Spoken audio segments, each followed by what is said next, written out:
2027 विधानसभा चुनाव, योगी बनाम चंद्रशेखर आजाद, यूपी की सत्ता सबसे बड़ी लड़ाई। उत्तर प्रदेश की राजनीति एक बार फिर बड़े मोड़ पर खड़ी है और साल 2027 का विधानसभा चुनाव अब सिर्फ चुनाव नहीं बल्कि विचारधाराओं की सीधी टक्कर बन चुका है। एक तरफ भारतीय जनता पार्टी के सबसे मजबूत चेहरे मुख्यमंत्री योगी आदित्यनाथ हैं, तो दूसरी तरफ दलित पिछड़ा अल्पसंख्यक राजनीति की आवाज बनकर उभरे आजाद समाज पार्टी के राष्ट्रीय अध्यक्ष चंद्रशेखर आजाद। यूपी की जनता के सामने सवाल साफ है कि क्या योगी मॉडल फिर चलेगा या बदलाव की राजनीति दस्तक देगी। बीते 2 कार्यकालों में योगी आदित्यनाथ ने कानून व्यवस्था, बुलडोजर कार्रवाई, माफिया विरोधी अभियान और हिंदुत्व की मजबूत छवि बनाई है। बीजेपी का दावा है कि योगी सरकार में अपराधियों का खौफ खत्म हुआ और आम आदमी सुरक्षित महसूस कर रहा है। वहीं विपक्ष इसे डरे और दमन की राजनीति बता रहा है।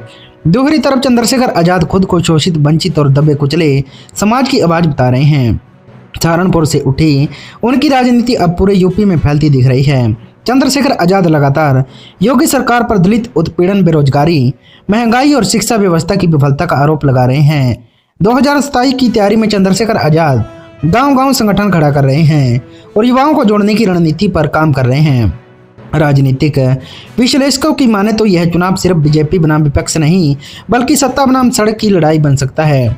योगी आदित्यनाथ की ताकत उनका प्रशासनिक अनुभव, हिंदुत्व का मजबूत आधार और विपक्षी का विशाल संगठन है। वहीं चंद्रशेखर आजाद की ताकत उनका जमीनी संघर्ष, युवाओं में लोकप्रियता और आक्रामक भाषण शैली है।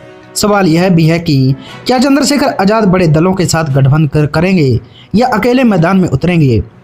अगर दलित वोटों का बड़ा हिस्सा एकजुट हुआ तो सत्ता का गणित बदल सकता है।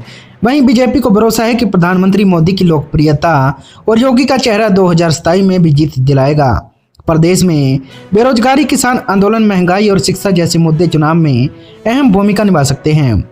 चंद्रशेखर आजाद इन्हीं मुद्दों को हथियार बनाकर योगी सरकार को घेरने की तैयारी में है। दूसरी ओर योगी सरकार राम मंदिर, काशी विश्वनाथ कॉरिडोर, अयोध्या विकास और एक्सप्रेसवे जैसे कामों को चुनावी मुद्दा बनाएगी। 2027 का चुनाव इसलिए भी खास है क्योंकि यह तय करेगा कि यूपी की राजनीति हिंदुत्व के रास्ते आगे बढ़ेगी या सामाजिक न्याय की नई लहर उठेगी। जनता के बीच यह बहस तेज हो चुकी है कि बुलडोजर न्याय सही है या संविधान आधारित न्याय। योगी बनाम चंद्रशेखर की यह लड़ाई सिर्फ 2 नेताओं की नहीं बल्कि 2 सोच की लड़ाई बन चुकी है। जैसे जैसे चुनाव नजदीक आएगा यूपी की सियासत और गर्म होगी। रैलियां, बयानबाजी और सड़कों पर संघर्ष तेज होगा और आखिर में फैसला करेगा उत्तर प्रदेश का मतदाता कि 2027 में सत्ता किसके हाथ में होगी, योगी आदित्यनाथ की मजबूत सरकार या चंद्रशेखर आजाद की बदलाव की राजनीति।